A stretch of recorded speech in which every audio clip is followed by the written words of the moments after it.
I always thought the quietest moments revealed the loudest truths, but nothing prepared me for the stillness of that night.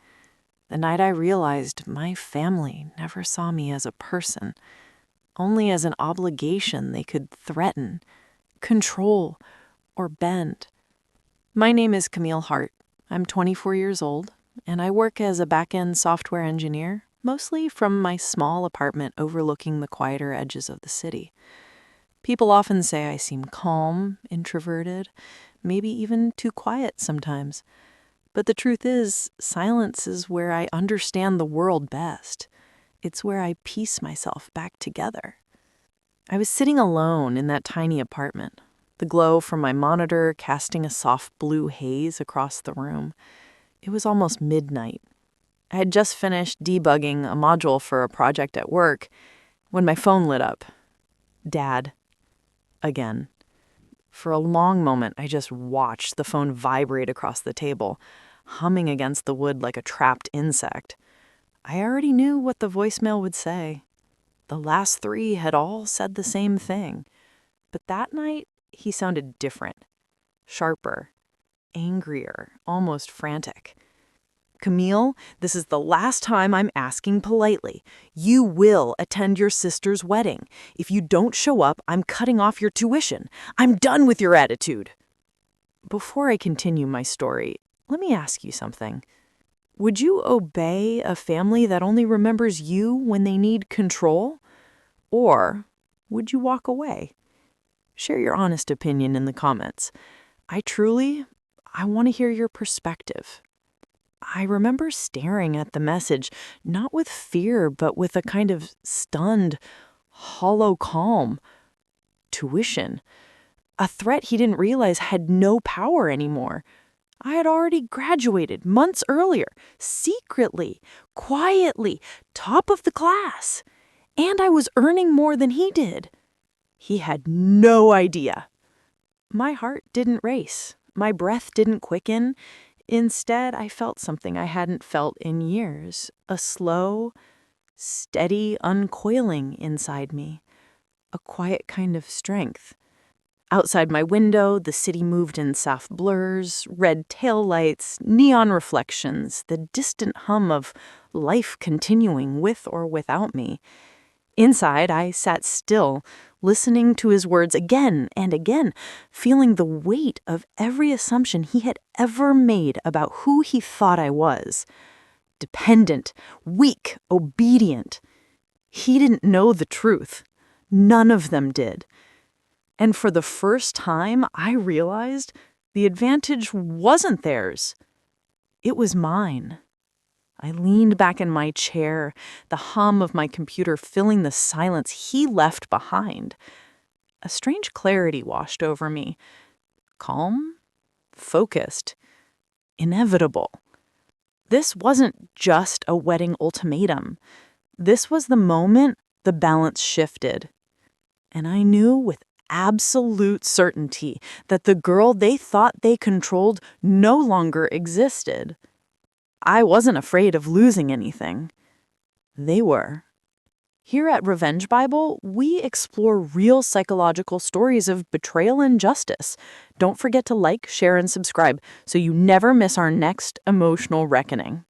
People often assume distance begins with a single argument, a breaking point, a wound that refuses to close.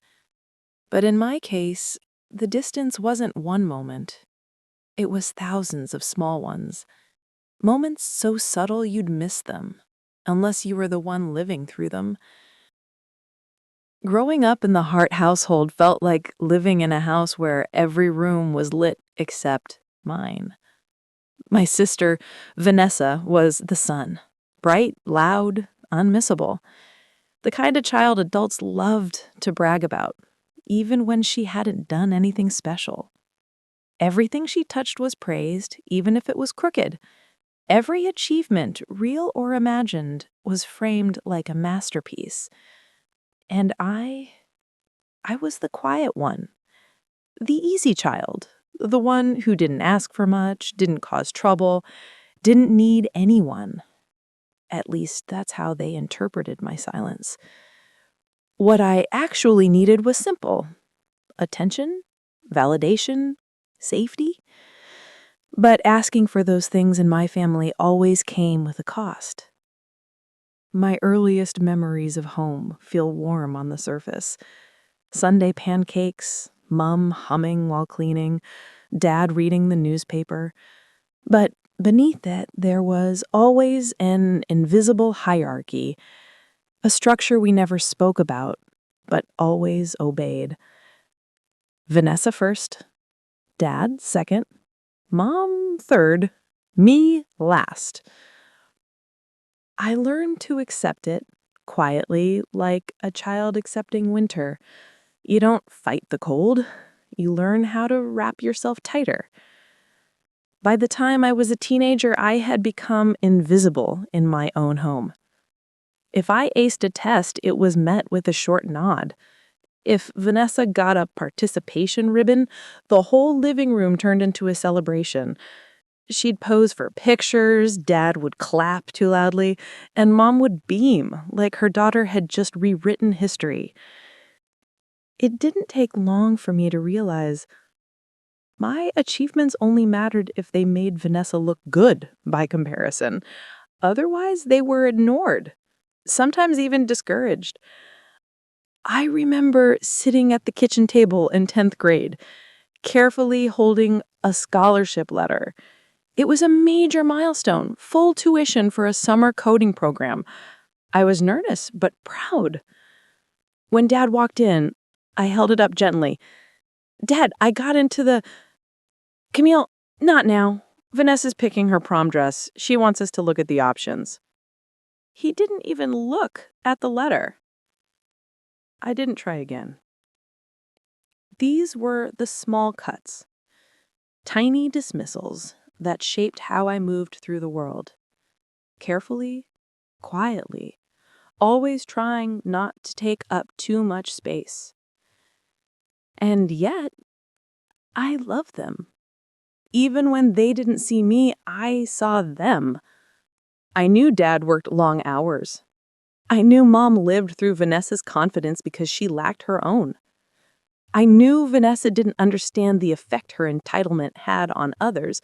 She simply grew up in a world that revolved around her. So I built my refuge in academics, in routines, in the soft, quiet focus of my schoolwork. I found peace in things that didn't require validation to exist. That's how I discovered coding. One of the few things in life that didn't talk down to me. It didn't ask who my family favored or how loud I could be. It asked, did you show up? Did you solve the problem? That rule felt fair. Fairer than I had ever experienced. By the time I turned 18, my relationship with my family had become a balancing act. They relied on me to be the responsible one, the one who remembered birthdays, helped Mom with errands, proofread Vanessa's college application essays, smiled at relatives, stayed out of trouble. In return, I received conditional affection at best, strings attached to every gesture. When I got into university, I thought maybe things would change. I thought distance would make them appreciate me, maybe even see me differently. But instead, I became something else to them. A dependent, a financial obligation, a bargaining chip. Work hard and we'll cover your tuition. You owe us for this, Camille. Don't forget who's supporting you. Support. A word they used like a leash. By sophomore year, I knew I had to free myself. I started taking accelerated courses, stacking credits, working part-time remotely. I didn't tell them. I couldn't. The moment they sensed independence, they'd tug the leash again. So I worked quietly, and I waited. Through the long nights of coding, through exhaustion and pressure, I held on to one truth. Freedom was coming. Not loud, not dramatic, just steady and sure. Then came the semester I finished early. The diploma arrived before they even knew I applied for graduation. My job offer came 2 weeks later. 6 figures, fully remote, merit-based. I held the offer email on my phone, alone in my apartment, and for the first time in years, I let myself cry. Not because I was sad, but because I had finally built a future that didn't depend on anyone else's permission. I didn't tell them. Part of me wanted to. Part of me wanted them to say, "We're proud of you." But another part, a wiser part, knew they wouldn't. Not until it benefited them. So I kept it secret. Not out of spite, but self-preservation. And then, just when I thought I had found peace, the phone calls started. The demands. The ultimatum. Vanessa's wedding. The event that would expose everything. Their assumptions, their entitlement, and the truth I had been holding silently for months. But that revelation, that shift, that quiet unraveling, it didn't start at the wedding. It started with the first voicemail. The one where my father reminded me exactly who he thought I was, and exactly who I no longer had to be. The voicemail wasn't the betrayal. It was only the spark that made everything else visible. The betrayal began long before that night, woven quietly into conversations, expectations, and the blind confidence my family had in their ability to pull my strings. But the moment it became undeniable, that moment was a single phone call I wish I could forget. It happened 3 days after the first round of voicemails. I was eating a late breakfast, burnt toast, a lukewarm cup of coffee, when my phone rang again. Vanessa's contact photo lit the screen. Her smiling face, perfect curls, the golden child aura she wore like a crown. I almost didn't answer. I should have trusted that instinct. When I picked up, she didn't even say hello. "Camille, Dad says you're being difficult again." Her tone was airy, casual, almost bored. Like she was talking about weather, not my autonomy. I took a breath. "I'm not being difficult. I just said I'm not sure if I can come to the what? You are coming." She cut me off sharply. "Dad's paying your tuition, remember? You can't afford to act ungrateful right now." There it was, the leash, pulled tight. "Camille, you don't know my situation." She scoffed. "I don't need to. You're the one who needs Dad's help, not me." There was a pause. 2 seconds of silence where I felt something pull loose inside me. Not anger, something colder, something almost mournful. I said, "Is that really how you see me?" She exhaled loudly, impatient. "Oh, don't start. Look, you don't have to do anything huge. Just come, smile, don't embarrass me. Dad already told everyone you'll be there. Honestly, Camille, it's 1 day. Try being supportive for once." Supportive. The word landed like a slap. For once. I stared at my kitchen counter, the crumbs, the chipped mug, and for a moment the world felt painfully small. I said, "When have you ever supported me?" She didn't answer the question. She didn't even acknowledge it. Instead, she shifted topics, like I was a background character interrupting her plot. "Anyway," she continued, "Dad said if you don't show, he's cutting off the rest of your tuition immediately." And honestly, I don't blame him. Actions have consequences, Camille. You can't always hide behind excuses. And that was the betrayal. Not the threat, not the arrogance. It was the sheer confidence she had in my dependence. How effortlessly she weaponized something she didn't even understand. How natural it felt for her to use my father's control as a tool against me. She sounded like she had rehearsed it, like she had waited years for the chance to say it. I felt something inside me shift, cleanly, quietly, like the last piece of a lock falling out of place. I said, "Camille, Dad doesn't pay my tuition." She laughed. Actually laughed. Soft, dismissive, cruel. "Camille, come on. We all know you can afford school on your own." Her certainty was frightening, the kind born from years of being told she was right by default. She said, "I'm not asking you. I'm telling you, you will be at my wedding because Dad said so. And honestly, the way you've been acting lately, you should be grateful we still include you in anything." We. They. The family circle I had never truly been a part of. Then came the final blow. So casual it almost didn't register. "You think because you hide away in that little computer work apartment that you're independent now? Don't fool yourself. You'd collapse without us."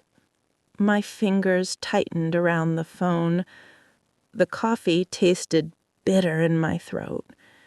I said, "You don't know anything about my life." She replied, "And I don't care to. All I care about is my wedding being perfect. Don't make Dad upset. Just behave for once. Just behave for once." The call ended with her sighing dramatically and saying she had more important things to do before hanging up.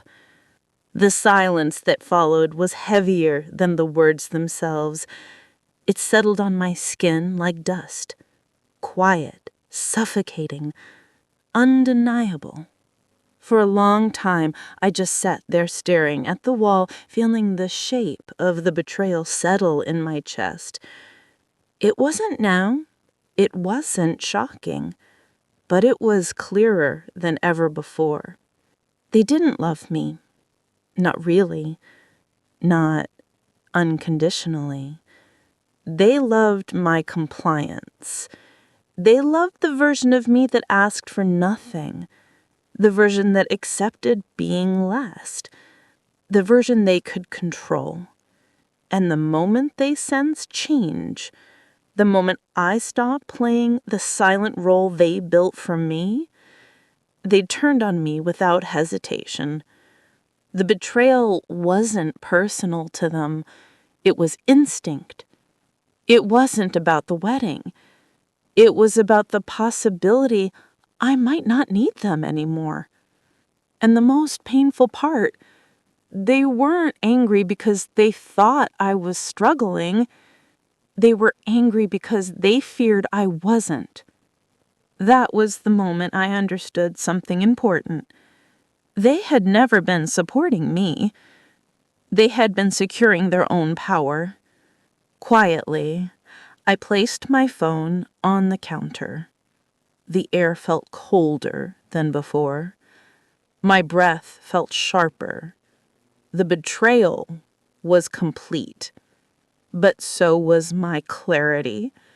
And what came next would not be loud, reckless, or vengeful.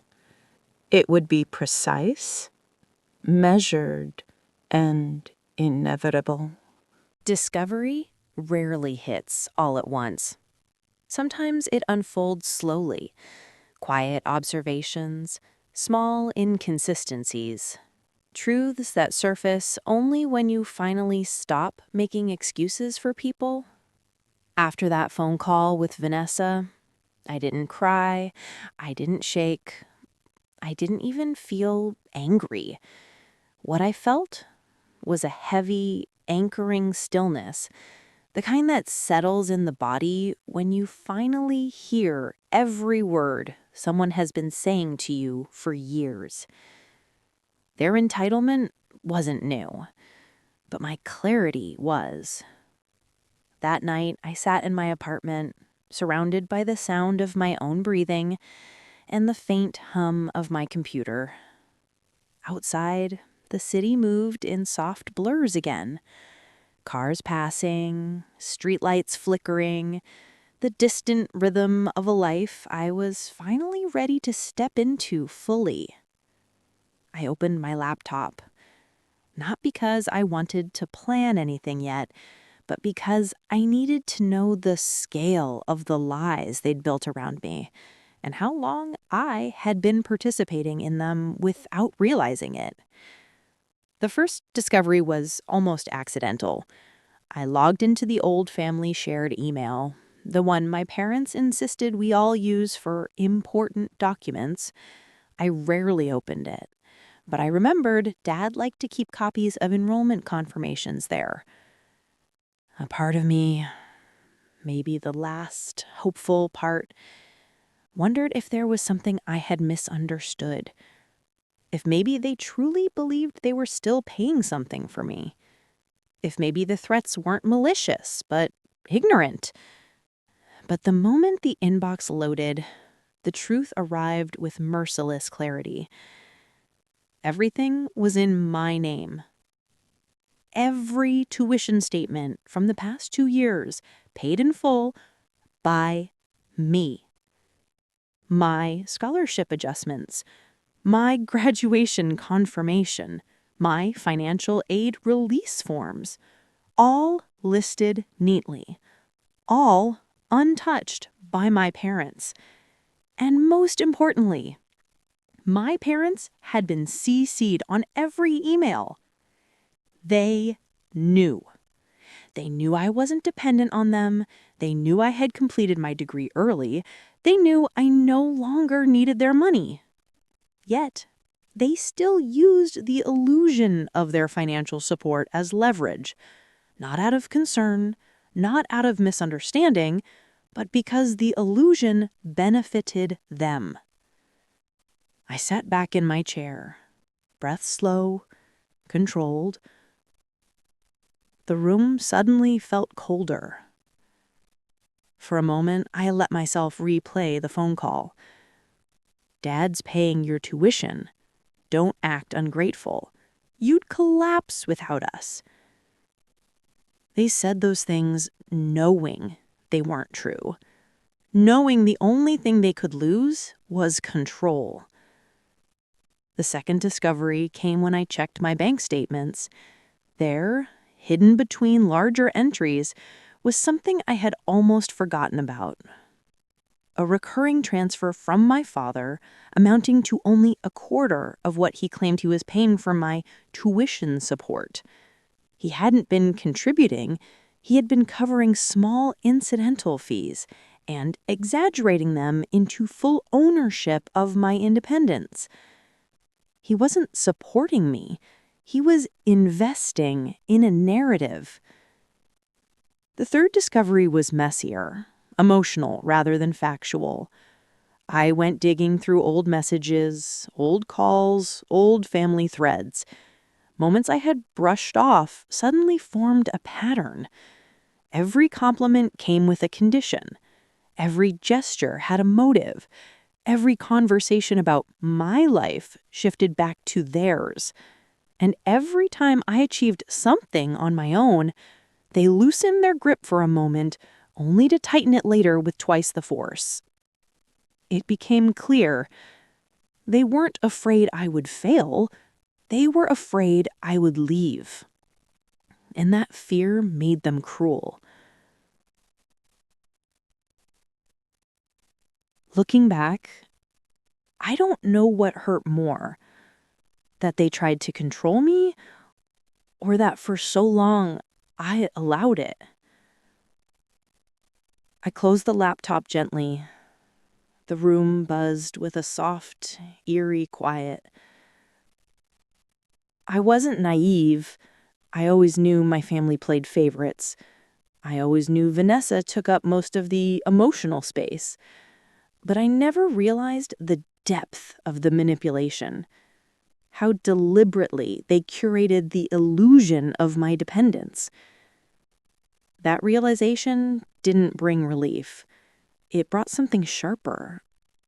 A quiet, razor-edged grief for the years I had lost trying to earn the affection of people who loved the version of me they could manage, not the woman I actually was becoming.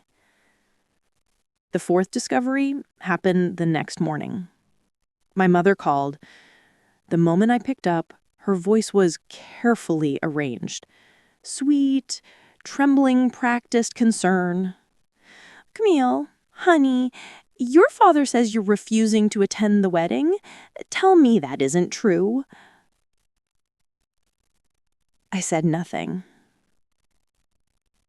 Silence is honest in ways words often aren't. She sighed dramatically. "We've done everything for you. All we ask is one day. One.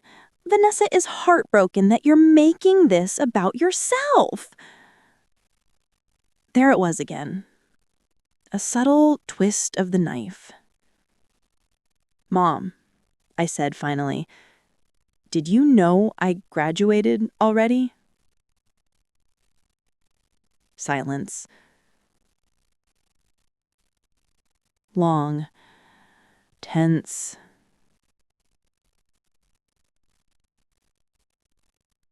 Then a brittle laugh. "Graduated, Camille. Don't be ridiculous. You'd have told us. We're paying for your degree." It wasn't disbelief. It was denial. Smooth, strategic denial. "I finished months ago. I didn't need anyone to pay anything." The line stayed silent long enough for me to hear her breathing shift. Light, sharp, panicked. "Why would you hide something so important unless you were trying to embarrass us? How could you do this to your father, to your sister, to me?" There it was, the truth. My achievements were only worth celebrating if they reflected well on them. She wasn't upset she didn't know. She was upset she couldn't use it. I didn't hide it. I just stopped reporting to people who don't listen. Her breath caught, small, indignant. "Camille, you will come to that wedding." She said it like a command, a final, desperate attempt. But something had shifted in me, permanently.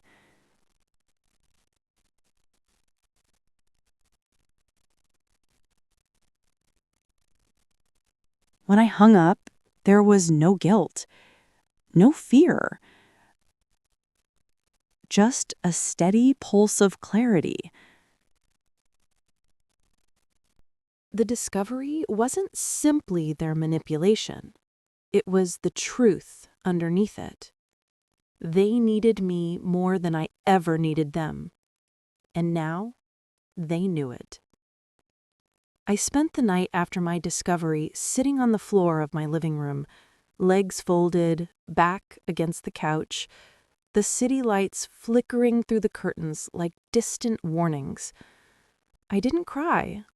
I think my body simply refused to waste another drop on people who had already taken so much from me. Instead, I felt a slow, heavy clarity settling in, like dust after a demolition. Something had collapsed inside me, but something else was beginning to rise. The first step wasn't revenge. It was control.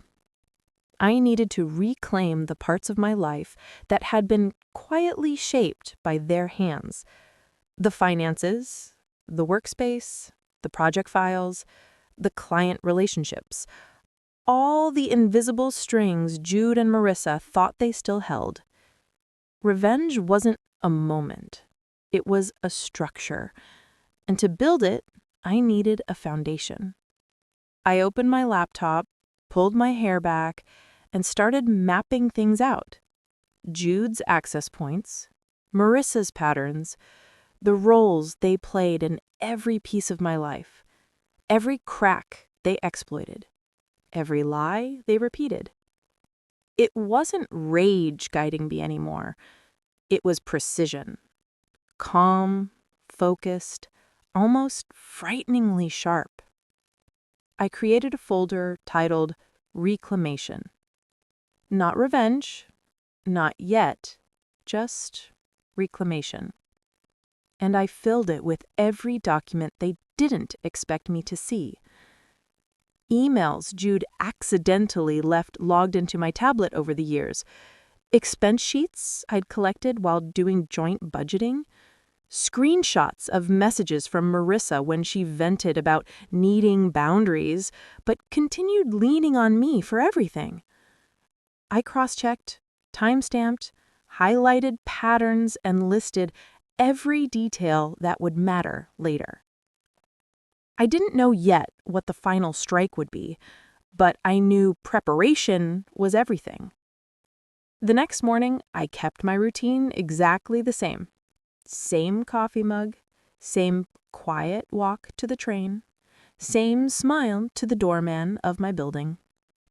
A predictable rhythm was the perfect camouflage.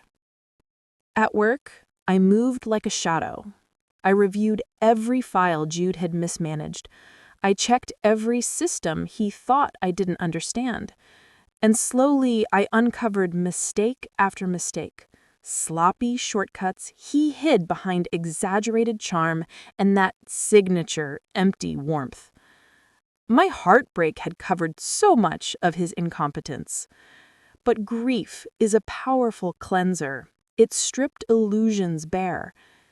As I sifted through documents, I realized something. Jude didn't just betray me emotionally. He had been building his entire career on sand, relying on my quiet labor, my late nights, my corrections he accepted without acknowledgement. He didn't just take me for granted, he depended on my silence. Silence that was now over. Later that afternoon, I pulled my closest colleague, Lena, aside. I didn't tell her about the betrayal. I didn't need sympathy. I needed accuracy. I said, I'm reviewing some of Jude's accounts. Has he mentioned any issues to you? Her eyes widened slightly. So you're finally digging? I was starting to worry you didn't see it. See what? That he's been funneling mistakes to your desk for months. Figured you knew. You've been covering for him. I didn't respond. Confirmation was enough. From that moment, my plan grew teeth. I spent the rest of the week quietly gathering proof.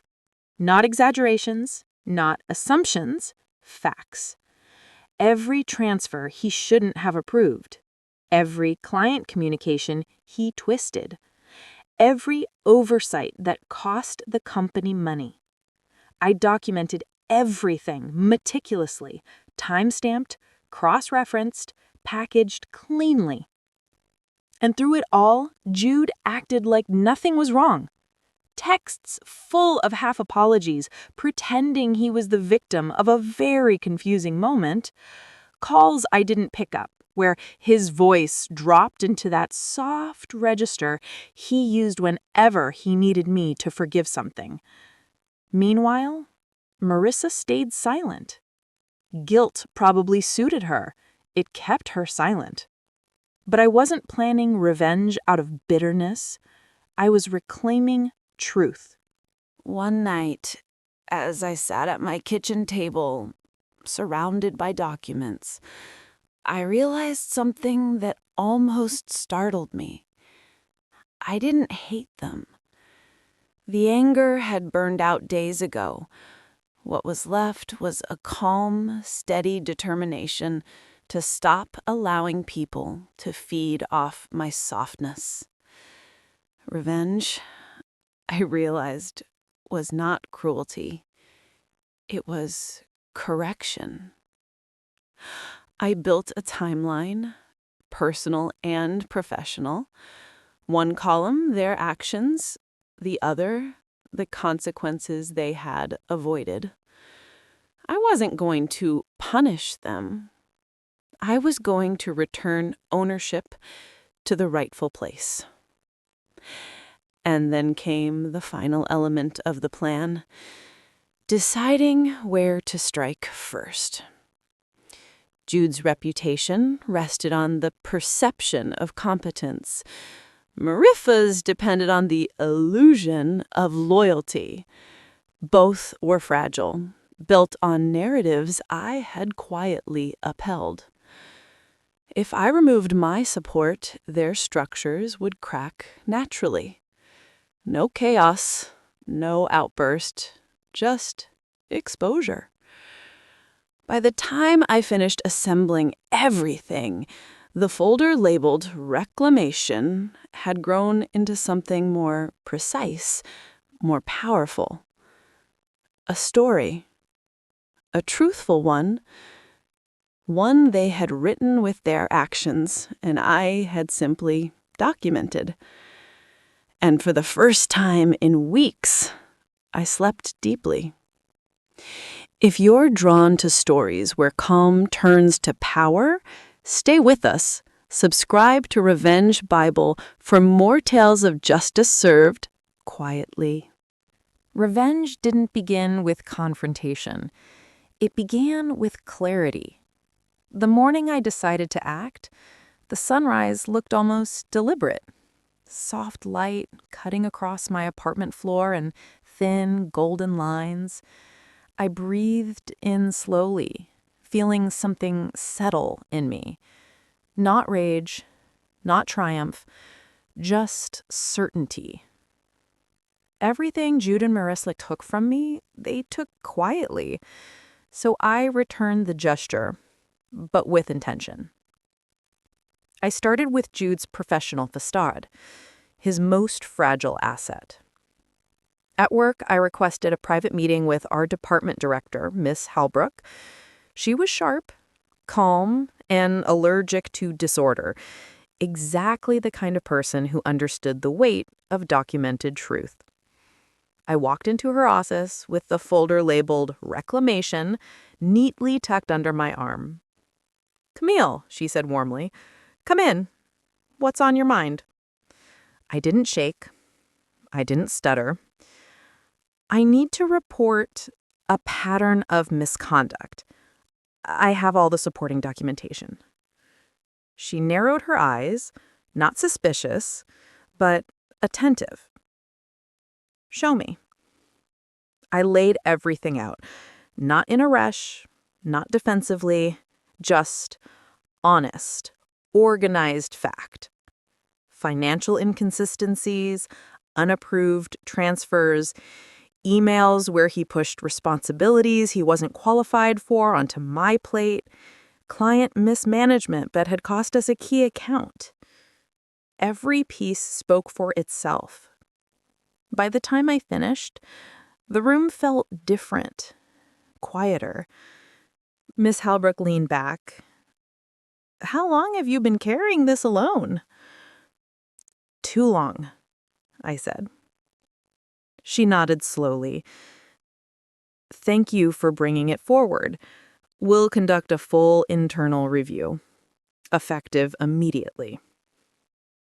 A simple sentence, but it was the first brick removed from Jude's carefully built facade.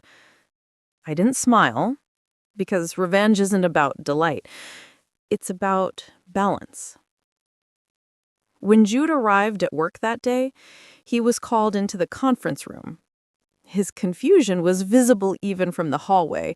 The slight tilt of his head, the tight pull at the corner of his mouth. For once, he didn't look charming. He looked cornered. I didn't watch the meeting. I didn't need to. Truth doesn't require an audience. Next came Marissa.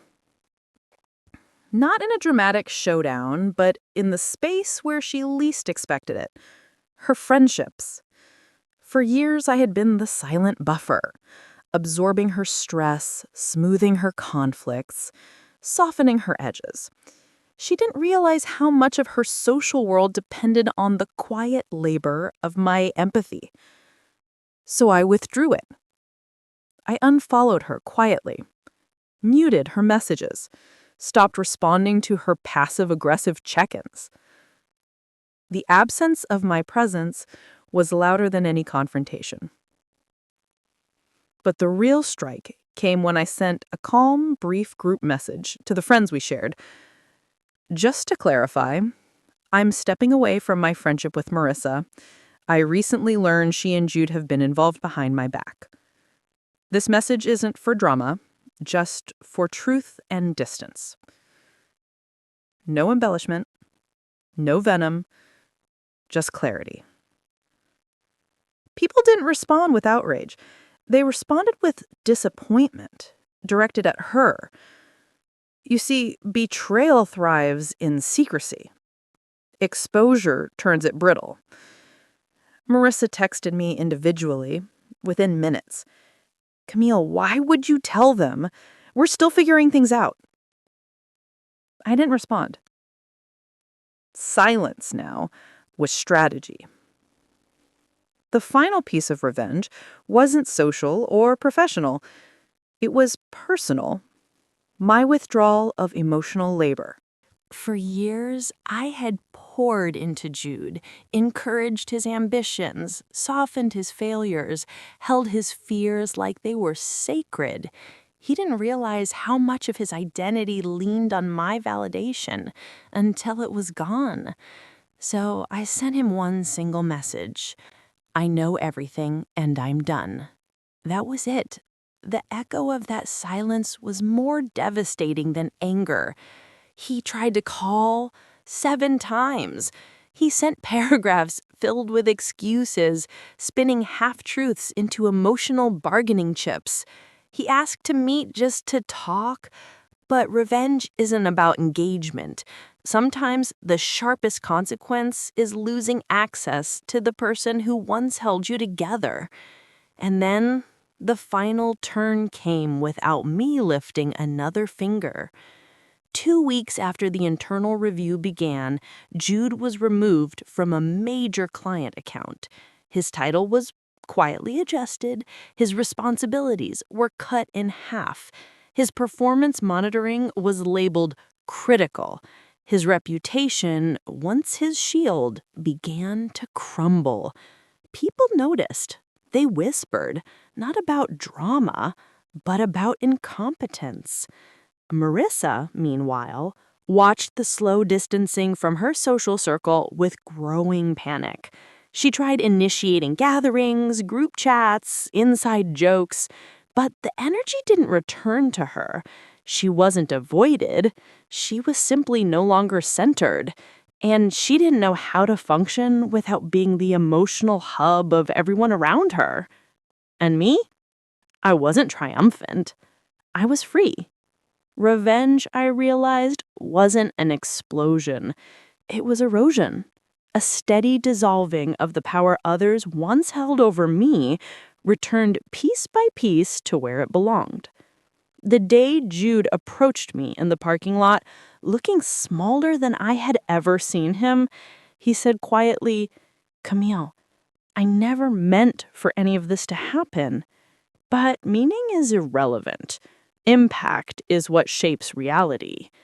I met his eyes with calm clarity. I hope you learn from this, but I'm not your lesson to repeat. And I walked away, not with satisfaction, but with release. I didn't destroy them. I simply stopped carrying them. And without my support, they fell under the weight of their own choices. Healing didn't arrive all at once. It came in small, quiet moments. Morning light through my blinds, the hum of my computer, the sound of my own breath settling into a rhythm that finally belonged to me again. In the weeks after everything unfolded, I realized something I wish someone had told me years earlier. Betrayal is not the end. It's a breaking, yes, but breakings can become beginnings if we choose to stand back up.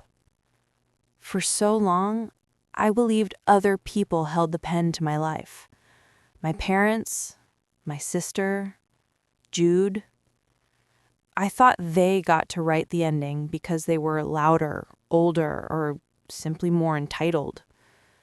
But standing in the quiet of my reclaimed peace, I understood a truth I want you, listening right now, to carry with you. No betrayer gets to write your final chapter unless you hand them the ink. You can come back from anything. Lies, abandonment, family ultimatums, the feeling of being replaced, overlooked, or underestimated. None of those moments define you. What defines you is how you rise, quietly, slowly, truthfully, into the person you were always meant to become. And revenge? It wasn't what people think it is. It wasn't destruction. It wasn't rage. It wasn't about hurting them the way they hurt me. It was power. The kind that comes from reclaiming my voice, my choices, my boundaries. Revenge was clarity. Revenge was releasing what was heavy. Revenge was reminding myself that I was never as small as they needed me to believe. It wasn't about winning. It was about returning to myself. Looking back now, I see the transformation for what it truly was. A shedding of the old version of me who lived timidly in other people's shadows. The version of me who apologized for existing. The version of me who mistook silence for safety instead of strategy. And now, I want to introduce someone to you.